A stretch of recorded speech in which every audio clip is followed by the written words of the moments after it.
Tahun 2020 menjadi tahun yang penuh tantangan dalam pembangunan kesehatan. Pada tahun ini, selain menjalankan program kesehatan prioritas, Kementerian Kesehatan juga harus fokus terhadap penanganan pandemi COVID-19. Perjuangan melawan belenggu COVID masih akan terus berlanjut. Namun hal ini tidak mengesampingkan program-program kesehatan lainnya. Seiring merebaknya novel coronavirus atau WHO menyebutnya saat itu 2019 nCoV di Wuhan, China, Kementerian Kesehatan melakukan beberapa langkah pencegahan masuknya virus tersebut ke Indonesia. Di antaranya, melakukan deteksi di pintu masuk negara Indonesia, baik di darat, laut, maupun udara, bagi orang yang akan masuk maupun keluar Indonesia. Memasuki bulan Februari, antisipasi terhadap COVID-19 nama baru yang diberikan WHO untuk novel coronavirus.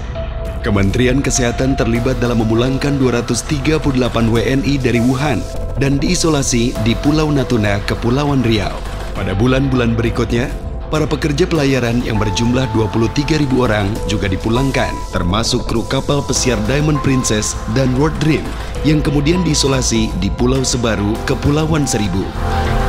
Dalam rangka penggunaan Wisma Atlet Kemayoran sebagai rumah sakit darurat COVID, Kementerian Kesehatan berkontribusi dalam penyediaan peralatan kesehatan dan penyediaan tenaga kesehatan yang berasal dari berbagai profesi, diantaranya dokter, perawat, hingga ahli farmasi.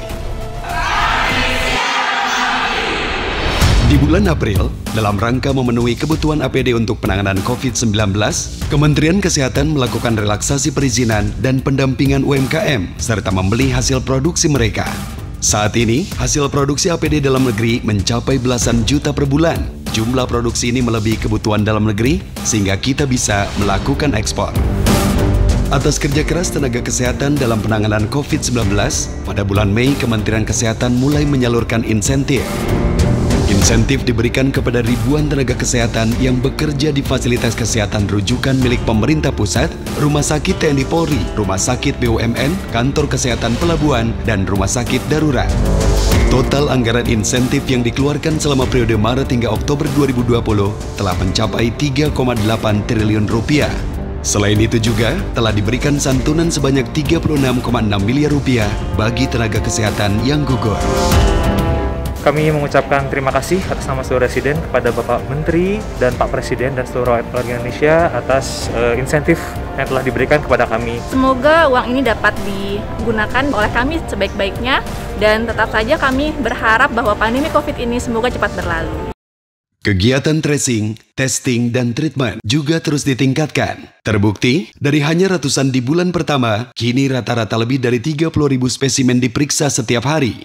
Hingga awal November 2020, sekitar 3 juta orang sudah diperiksa dan jumlahnya terus bertambah. Testing dilakukan pada 376 laboratorium yang tersebar di berbagai wilayah Indonesia. Sementara itu, hingga kini jumlah total rumah sakit rujukan COVID-19 sebanyak 903 rumah sakit, baik rumah sakit pemerintah maupun swasta, dengan 51.198 tempat tidur yang tersedia. Memasuki bulan Juni, Kementerian Kesehatan juga menerbitkan berbagai protokol kesehatan di tempat umum dan fasilitas publik untuk mencegah dan memutus rantai penularan COVID-19. Protokol kesehatan ini kemudian dikenal dengan 3M dan terus diinformasikan serta dilakukan edukasi kepada masyarakat sampai saat ini. Bersama kementerian dan lembaga terkait, Kementerian Kesehatan juga mengupayakan ketersediaan vaksin COVID-19 bagi masyarakat Indonesia. Salah satu kandidat vaksin telah dilakukan uji klinis fase 3 di Bandung pada Agustus lalu yang disuntikan kepada 1.620 orang relawan. Kementerian Kesehatan juga telah melakukan simulasi pelaksanaan imunisasi COVID-19 di Bogor dan Bali. Untuk memastikan akses dan ketersediaan vaksin, Indonesia juga telah menjalani kerjasama dengan berbagai negara dan pihak. Seiring diberlakukannya pelonggaran PSBB di sejumlah daerah dan sejalan dengan instruksi Presiden Joko Widodo untuk mempercepat penanganan COVID-19, Kementerian Kesehatan membentuk tim Task Force di bulan September.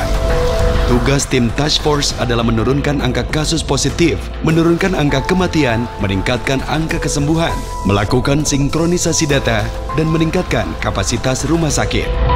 Di 12 provinsi prioritas, saat ini dukungan Task Force sudah mulai menunjukkan hasilnya di sejumlah provinsi. Adanya ketidakpastian dalam penetapan tarif pemeriksaan real-time polymerase chain reaction, termasuk swab test oleh rumah sakit dan laboratorium. Di awal Oktober, Kementerian Kesehatan mengatur batasan tarif tertinggi pemeriksaan RT-PCR atau swab test sebesar Rp900.000. Pandemi COVID-19 turut mempengaruhi pelaksanaan program pembangunan di bidang kesehatan. Di tengah pandemi yang melanda, data BPS menyebut indeks pembangunan manusia menunjukkan perbaikan dari tahun ke tahun, di mana bayi yang lahir di tahun 2019 memiliki harapan hidup hingga 71,34 tahun, lebih panjang setengah tahun dari bayi yang lahir 4 tahun sebelumnya. Kementerian Kesehatan mencatat prevalensi stunting juga mengalami penurunan dari 37,2% di tahun 2015 menjadi 27,7% di tahun 2019. Jumlah kematian ibu juga menurun dari 4.990 jiwa di tahun 2015 menjadi 4.196 di tahun 2019. Begitu juga dengan angka kematian bayi. Program Jaminan Kesehatan Nasional yang telah dirasakan manfaatnya oleh jutaan penduduk Indonesia, pada 2020, pemerintah mengalokasikan Rp48,8 triliun anggaran JKN untuk 96,8 juta peserta JKN PBI. Manfaat JKN yang saya rasakan saat ini, saya berobat untuk penyakit saya gratis, nggak bayar sama sekali. Meringankan beban biaya saya yang tinggal di Bekasi. Saya hanya mengeluarkan transport tanpa harus mengeluarkan biaya untuk perawatan medis. Melalui Rencana Pembangunan Jangka Menengah Nasional Bidang Kesehatan 2020 hingga 2024, pemerintah ingin meningkatkan pelayanan kesehatan menuju cakupan kesehatan semesta melalui penguatan pelayanan kesehatan dasar dengan mendorong peningkatan upaya promotif dan preventif, didukung inovasi dan pemanfaatan teknologi. Kementerian Kesehatan juga telah menetapkan 5 fokus strategi pembangunan kesehatan hingga 5 tahun ke depan, yaitu kesehatan ibu dan anak serta kesehatan reproduksi, percepatan perbaikan gizi masyarakat, peningkatan pencegahan dan pengendalian penyakit, penguatan sistem kesehatan, serta pengawasan obat dan makanan, dan pembudayaan gerakan masyarakat hidup sehat atau GERMAS. Dan di masa adaptasi kebiasaan baru saat ini, peningkatan kedisiplinan masyarakat terhadap protokol kesehatan, memakai masker, menjaga jarak, dan mencuci tangan menjadi tekad bersama menuju Indonesia sehat. Saya, Terawan Agus Putranto, Menteri Kesehatan Republik Indonesia, mengajak seluruh rakyat Indonesia di Hari Kesehatan Nasional 2020 untuk satukan tekad mewujudkan Indonesia semakin sehat. Jaga diri, jaga keluarga dan masyarakat. Selamatkan bangsa dari pandemi COVID-19 dengan cara memakai masker, menjaga jarak, serta rajin mencuci tangan dengan sabun. Mari kita bersama-sama meningkatkan derajat kesehatan masyarakat yang lebih baik bagi bangsa dan negara. Salam sehat, sehat Indonesia, bersyukur.